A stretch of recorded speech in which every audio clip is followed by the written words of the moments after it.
Bismillahirrahmanirrahim. Assalamualaikum warahmatullahi wabarakatuh. Salam sejahtera untuk kita semua. Ketemu kembali dengan saya di video tutorial materi praktikum manajemen proyek. Kita lanjutkan di video sebelumnya, kita sudah sampai ke sumber daya. Jadi asumsinya saudara sudah mengerjakan sampai sumber daya, kemudian input resource-nya. Jadi kalau di materi atau di MS Project yang kemarin saudara sudah sampai ke resource name ya. Jadi ada pekerjaan, task name-nya apa, dikerjakan oleh siapa aja ya, membuat gudang dikerjakan oleh siapa aja ya. Bisa lihat nih, tukang kayu mengerjakan 200 unit, pembantu sampai maksimal 200 unit ya. Sampai saudara kerjakan selesai sampai di 49 ya, aktivitas 49 ya, ini terakhir 48 untuk ada resource name-nya atau kerjanya. Nah, materi hari ini kita akan coba lanjutkan untuk menginputkan biayanya ya, menginputkan biaya dari mulai tiap tukang itu berapa biayanya ya, untuk per jamnya berapa sampai ke kalau lembur berapa ya, kemudian ada fixed cost-nya. Kita lihat kembali ya. Nah, sebelum saya lebih lanjut masuk ke biaya, ini ada beberapa hal yang mungkin kita bisa setting biar lebih mudah, mempermudah kita sih ya, mempermudah kita membacanya. Kalau seperti ini kan mungkin terlalu kecil ya, kita bisa fontnya kita bisa sesuaikan di format ini. Font kita blok dulu, format fontnya kita coba berapa, 12 coba ya. Nah, ini akan lebih mudah membacanya, lebih besar ya. Ini juga bisa. Kemudian untuk mengaktifkan nomor task name-nya biar lebih mudah, ini 1.1 sub dari pekerjaan siapan itu apa aja. Nah, kita bisa settingnya di tools, kemudian option. Nah, selain kita bisa setting untuk rupiahnya, simbol rupiah, kalau biasanya kan defaultnya dolar. Nah, ini ya, show outline number-nya.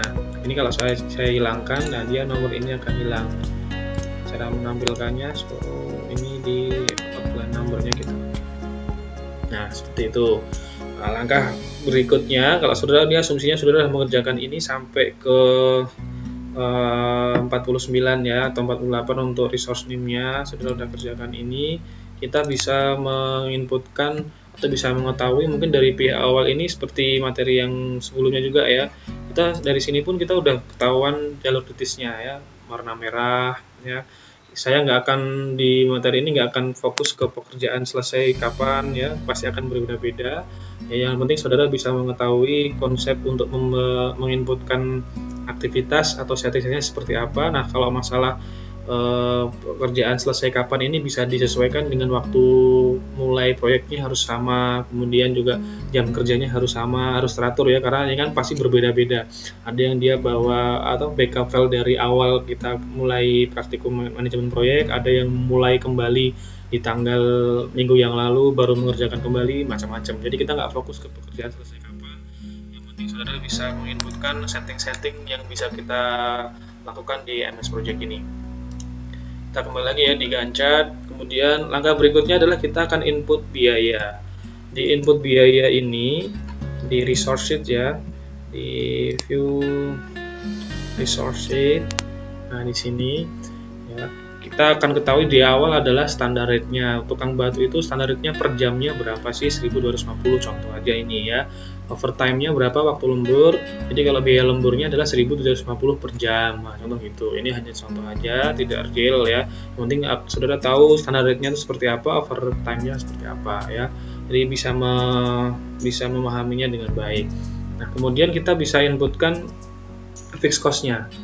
Kita aktifkan kembali view Gantt chart. Kemudian pekerjaan lokasi itu, untuk mengerjakan pekerjaan lokasi atau pembersihan lokasi itu fixed cost-nya berapa sih, biaya tetapnya untuk membersihkan lokasi. Nah, kita bisa inputkan di materi berikutnya, itu adalah ini resource sheet ya, mengisi biaya tetap ya, biaya tetapnya berapa. Nah, kita bisa lihat di view tabel cost, view tabel, aktifkan yang cost. Nah, yang di sini nanti ya, ini kebetulan saya udah inputkan biaya fixed cost-nya berapa ya, biar lebih besar lagi. Nah, ini kan biar mudah dilihat ya. Pekerjaan pembersihan lokasi. Nah, pembersihan lokasinya 15.000. Nah, ini bisa dilihat dari mana sih di ini ya, di handout-nya ya. Nah, ini pemberian lokasi 15.000, tinggal nanti saudara inputkan aja. Ini kan contoh seperti ini, 15.000 tinggal di inputkan aja. Nggak usah pakai titik, nggak usah pakai koma. Nah, gini adanya. Inputkan sampai ke untuk memasang gording. Memasang gording ya 3 juta. Nah, ini ya diinputkan memasang gordingnya 3 juta. Jadi kita inputkan fixed cost-nya, intinya adalah kita bisa memahami bahwa pemberian lokasi itu butuh biaya tetapnya 15.000, entah itu material atau yang lain. Intinya ada biaya tetap untuk membersihkan lokasi adalah 15.000. Membuat gudang 200.000, pembuatan boplang 125.000. Belum ditambah nanti biaya tukangnya ya. Biaya tukangnya nanti akan sendiri lagi. Itu untuk menginputkan. Jadi silakan nanti diketik ya, ini ya disesuaikan dengan yang ada di sini. Ya, lanjut kita masuk ke konflik dan kalender kerja. Nah, ini pasti akan berbeda-beda, saya nggak akan fokus ke situ. Yang penting saudara bisa kalau mau setting, nah ini caranya ya. Caranya gimana? Kita lihat ya, tools change working time ya. Seolah-olah seperti ini, di kalender kerja atau konflik itu nanti akan terlihat tenaga ahli atau tukang mana yang dia kerja terlalu over allocated ya, jadi terlalu dipaksa untuk kerja padahal dia maksimalnya berapa, terlalu dipaksa. Lihatnya di mana sih? Bisa di view resource sheet yang ini ya. Kalau di sini ada tanda merah, berarti dia pasti akan ada konflik kerja ya, dia tidak sesuai dengan maksimal unitnya, dia pasti kerja melebihi dari maksimal. Jadi kan kita assign tukang batu terlalu banyak, kita assign tukang cat terlalu banyak pekerjaan dan terlalu banyak hari kerja, jam kerjanya ya. Nah, untuk men-setting kemarin ini juga materi yang lalu juga, untuk masalah jam kerja bisa disetting di sini ya. Contoh defaultnya ini kan standar ya, defaultnya adalah mungkin di hari Senin, Selasa, Rabu, Kamis, Jumat jam berapa, silahkan disesuaikan. Ini nggak perlu disetting, nggak apa-apa, yang penting saudara bisa tahu cara settingnya ya. Ini saya biarkan default seperti ini. Kalau hari libur tinggal diklik tanggal berapa, non working time ya. Ini materi sebelum UTS, jadi paling nggak saudara tahu. Nah, yang ingin saya bahas di sini adalah kalau seumpama ada penyesuaian atau jam kerja khusus untuk beberapa tukang. Lihat ya, ini udah dari kemarin, lihat di nomor 7 ya. Tentukan resource calendar jam kerja khusus untuk tukang ledeng yang hanya bekerja di hari Senin, Rabu, Jumat. Nah, lihat lagi ya, caranya gimana sih? Ini lihat, kita di sini kita aktifkan tukang ledengnya. Yes. Nah, dia hanya kerja di hari Senin, Rabu, Jumat. Cara settingnya gimana sih? Ini kalau saya defaultkan, ini default ya, seperti ini ya. Tadi kan sudah setting, saya coba setting. Caranya gimana sih? Dia kerja di hari Senin, Rabu, Jumat. Nah, kita lihat aja, kalau Senin, Rabu, Jumat berarti dia Selasa libur, non working time. Kamis juga libur. Tinggal kita setting hari Senin dia kerja, lihat lagi di kasus yang kita abaikan tanggalnya, dia kerja jam 9 sampai jam 12. Berarti kita blok harinya ya, dia kerja jam 9 sampai jam 12 ini kan 9. Nah, biar tidak satu-satu, saudara bisa klik harinya Senin, kita klik kontrol ya, kemudian Rabu, Jumat. Nah, seperti ini. Non defaultnya berapa sih? Jam 9 sampai jam 12. Dia Bang Nandeng dia hanya kerja di jam 9 sampai jam 12. Kalau udah di oke. Lanjut lagi, cara lagi. Tukang listrik dia hanya kerja di hari Senin, Selasa, Jumat. Senin, Selasa, Jumat. Lihat lagi. Tools tukang listrik, cari lagi tukang listrik. Nah, ini tukang listrik.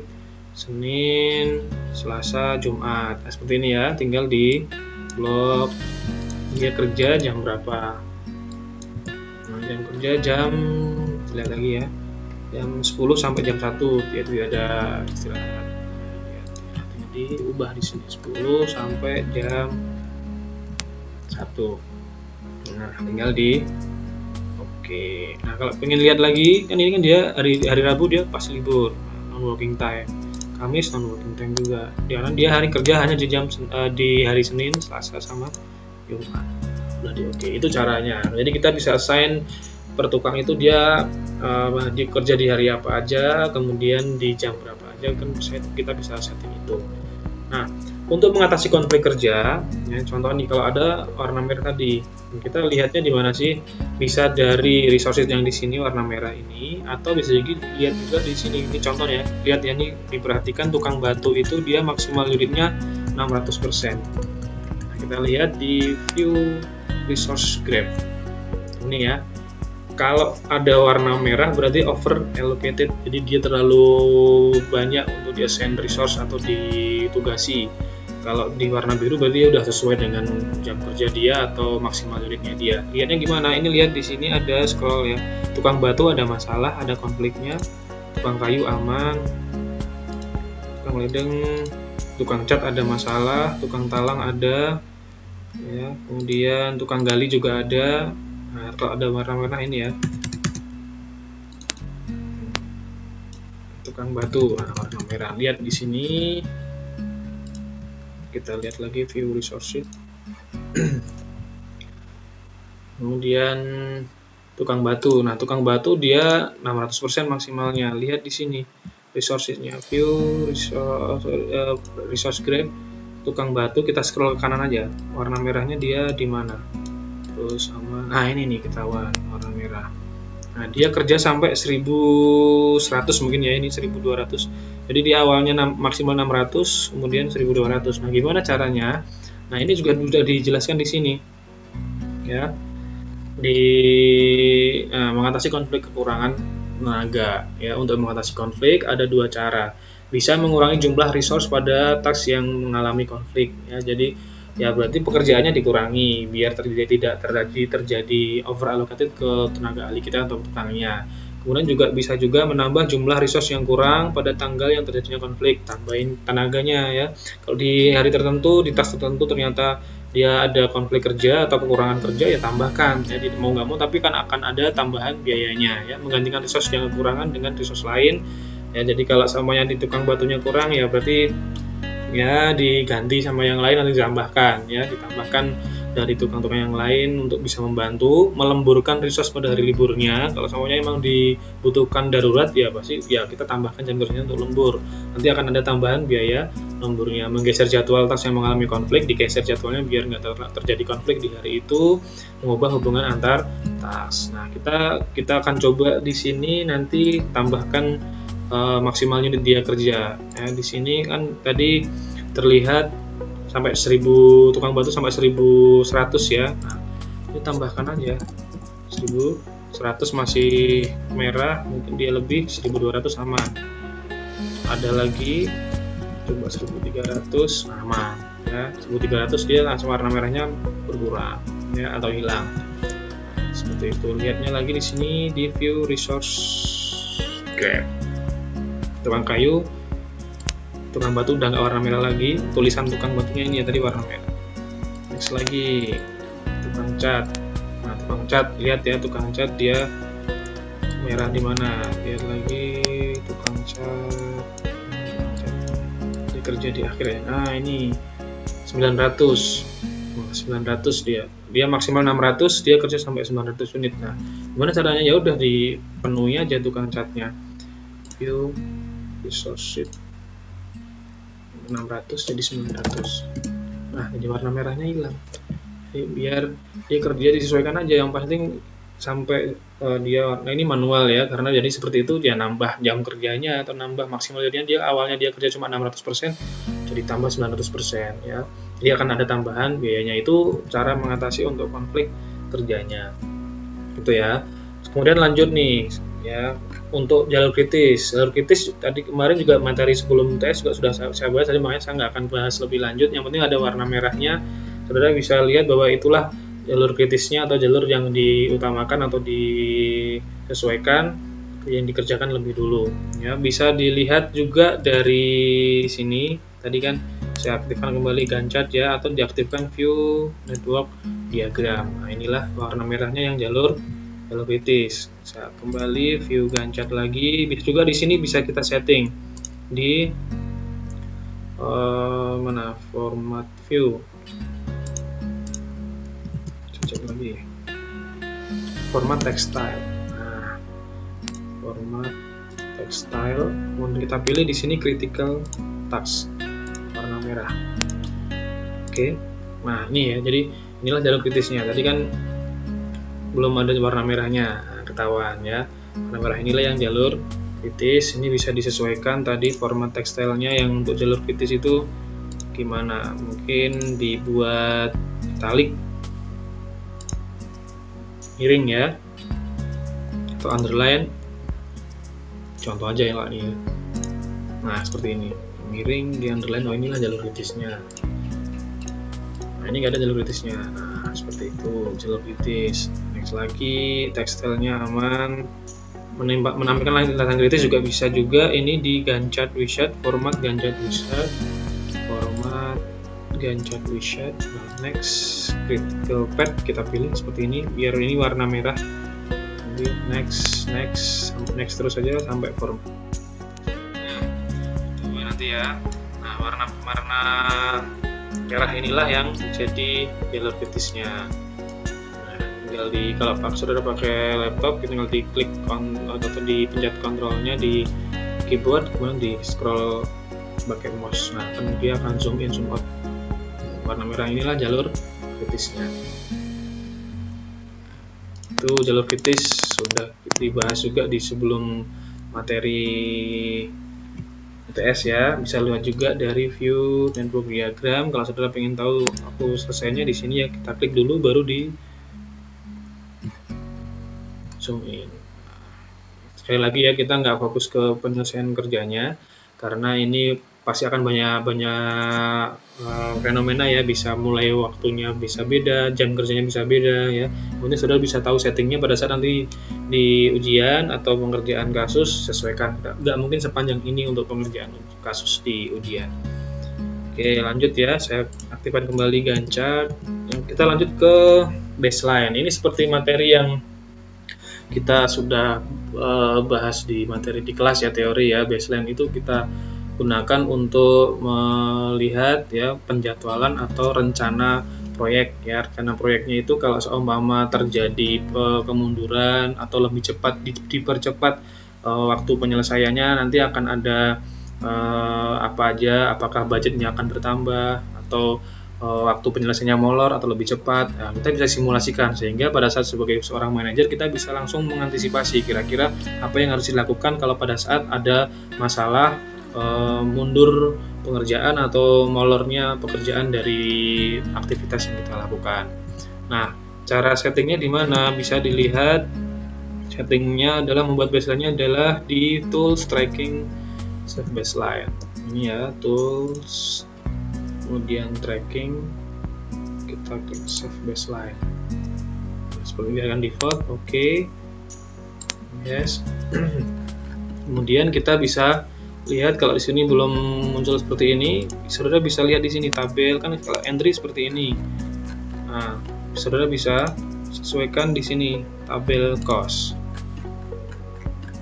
Kita besarkan baseline-nya. Nah, nanti akan muncul baseline dan harian.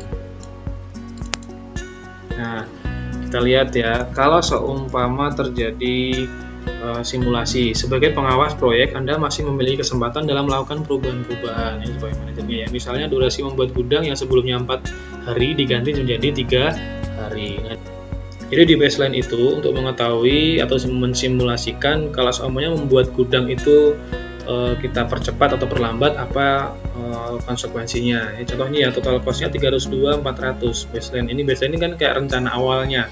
Ya, biar ini nggak akan berubah. Yang kita kelas ini kita ubah, yang berubah adalah total cost-nya. Contoh nih, lihat ya, di membuat gudang itu 302.400 biayanya dalam durasi waktu 4 hari. Ingat ya, 4 hari diganti jadi 3 hari, berarti lebih cepat. Ya, lebih cepat, awalnya 4 hari jadi 3 hari. Ya udah 3 hari aja mengerjakan gitu kan. Nah, contoh ini saya ubah jadi 3 seperti ini, oke. Nah, awalnya 302.400 jadi 276.800, mengurangi ini dalam kurung ya, mengurangi jadi 25.600, berkurang biayanya simulasi ya. Kalau saya lambatkan akan ada tambahan biaya berapa?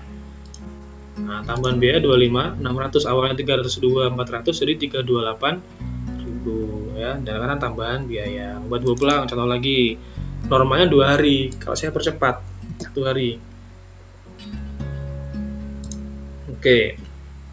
Nah, di bersifat 1 hari akan ada pengurangan biaya. Awalnya tadi normalnya 146.600 dikurangi 10.800 jadi 135.800 ya. Kalau kita lambatkan normal 2 hari, kemudian kita ya udah normal dilambatkan 3 hari, akan ada tambahan biaya ya, karena kan kalau kita menambah hari akan ada tambahan biaya untuk tukangnya, tambahan biaya untuk materialnya dan yang lain sebagainya ya. Makanya itu logikanya sebenarnya nggak perlu menginputkan lengkap atau yang lain. Ini hanya simulasi kasus saja. Contoh kalau semuanya ada baseline untuk digunakan simulasi, sama kalau dipercepat seperti apa biayanya, kalau diperlambat seperti apa biayanya, ada tambahan biaya atau enggak, atau pengurangan biaya atau enggak. Itu untuk baseline-nya. Oke ya, aman. Kita kembali ke view entry seperti ini. Setelah itu kita bisa melakukan tracking. Nah, ini tracking ini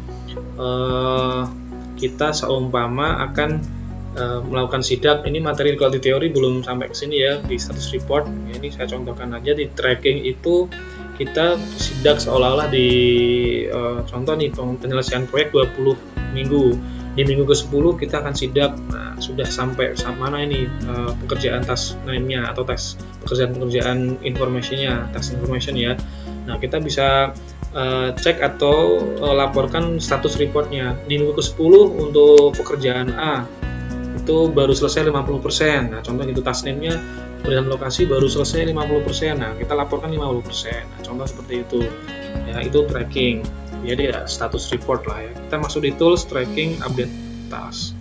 Tools tracking update task. Nah, contoh gini ya. Ini kan kalau belum mulai yang 0%. Nah, kalau seumpama ini 50%. Baru selesai 50%, gimana? Nah, nanti akan muncul ya trackingnya. Nah, tadi saya zoom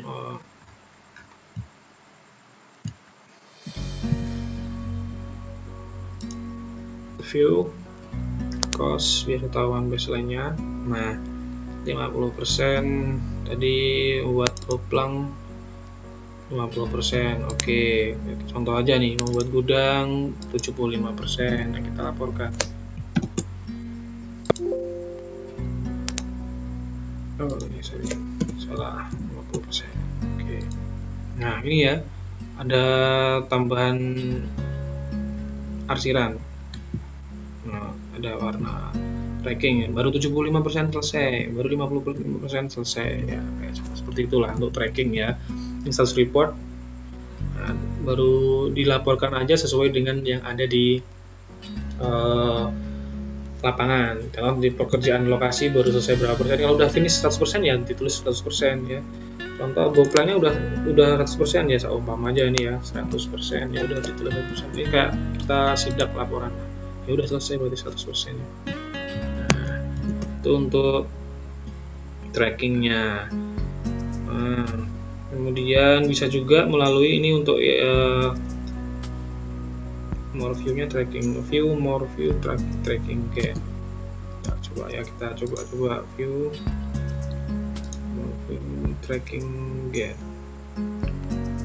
Tracking.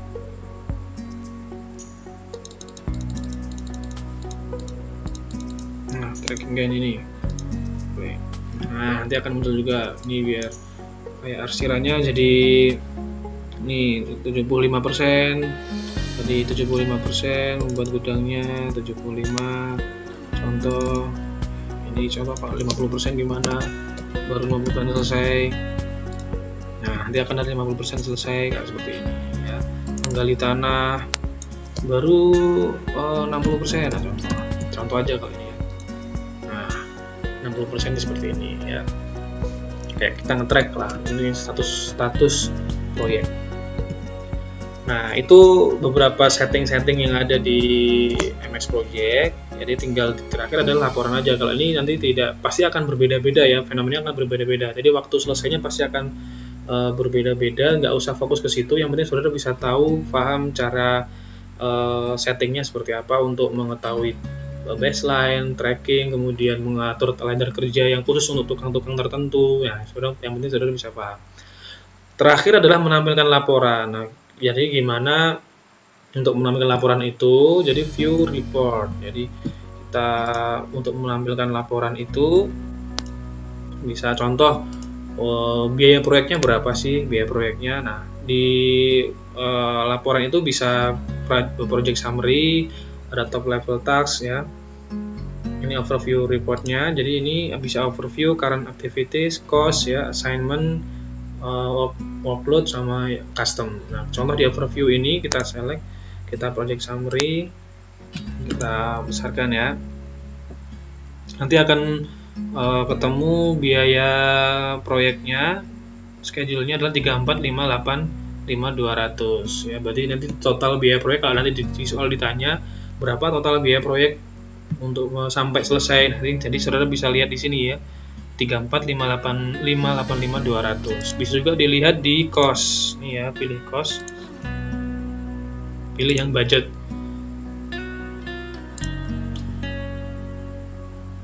Nah, total costnya berapa sih? 34585200, sama seperti kalau kita pilih yang overview, project summary ini ya, 34585200 ya. Tuh. Kemudian kalau pengen tahu lagi yang lain bisa dieksplor sendiri, nanti tukangnya mengerjakan apa aja bisa dilihat, pembuatan boplang 100%, tukang kayu dia ngapain aja. Nah, ini bisa dilihat. Ini zoomnya cuma sekali aja jadi nggak terlalu kelihatan ya. Nih tukang talang dia ngerjain apa aja, tukang listrik dia installasi listrik apa. Nah, bisa diekspor untuk laporan, current activities, kemudian yang lain-lain bisa kita lihat ya. Nah, membantu ini setting laporannya banyak sekali, tapi yang kita fokuskan hanya biaya proyeknya aja dulu ya. Overview, project summary. Nah, biaya proyeknya berapa? Ini pasti juga akan berbeda-beda. Kenapa bisa berbeda? Mungkin kita bisa bukan salah, tapi perbedaan input resource name, resource sheet-nya tadi, kemudian biaya tetapnya berapa, kemudian ini nggak masalah. Yang penting saudara bisa tahu settingnya ya. Jadi tidak perlu khawatir perbedaan cost-nya. Yang penting saudara bisa paham cara setting-settingnya ya. Jadi perlu saya tegaskan kembali, untuk materi setelah UTS ini nanti di ujian UAS-nya itu ya, nanti pasti akan yang ditanya adalah kapan proyek selesai. Satu, saudara diminta untuk menggambarkan jalur networking-nya, jalur kritisnya yang mana ditunjukkan, terus kapan proyek selesai. Bisa juga yang terakhir adalah bisa ditanyakan lagi ada konflik kerja. Konflik kerjanya di bagian mana aja konflik kerjanya tadi ya, di resource sheet warna merah. Jadi konflik kerjanya ditulis aja, tukang mana yang mengalami konflik pekerjaan. Yang terakhir adalah yang ditanyakan adalah jumlah biaya totalnya berapa, yang bisa diketahui di report tadi ya, overview, kemudian di project summary atau di cost bagian budget ya. Nah, itulah biaya proyek ya. Saya ulang ya. Jadi saudara kalau di materi UAS yang kita tekankan nanti untuk materi ujian itu adalah yang pertama adalah di jalur gambar proyek jelas lah, gambar networking, jalur kritis, penyesuaian kalender kerja ya, jadi jam-jam kerjanya, kemudian biaya. Ya, itu untuk yang kita perlu perhatikan. Jadi nanti untuk soal ujian nggak akan sebanyak ini, hanya sederhana. Nah, saudara bisa sesuaikan settingnya. Ya, itulah yang kita nilai untuk proyeknya selesai kapan, jalur kritisnya yang mana, penyesuaian kalender kerjanya, sama biaya proyeknya. Nah, mungkin seperti itu untuk materi praktikum manajemen proyek. Jadi silahkan diikuti dengan baik ya, dan juga dicermati setting-setting untuk menampilkan laporan baseline, kemudian tenaga tukangnya diassign sesuai dengan pekerjaannya atau tugas-tugasnya ya. Kalau semuanya mengalami masalah atau mengalami konflik kerja, nah bisa disesuaikan dengan menambah maksimal unitnya ya, kemudian tambah jam kerjanya atau yang lain. Ini seperti itu dulu. Mohon maaf jika ada salah-salah kata, bisa dilanjutkan diskusi di grup kelas ya. Kalau ada pertanyaan silahkan tanyakan. Dan kita mungkin akhiri dulu, cukup sekian untuk materi praktikum manajemen proyek pada kesempatan kali ini. Terima kasih. Semoga bermanfaat apa yang sudah kita bahas tadi. Jangan lupa bersyukur hari ini. Wassalamualaikum warahmatullahi wabarakatuh.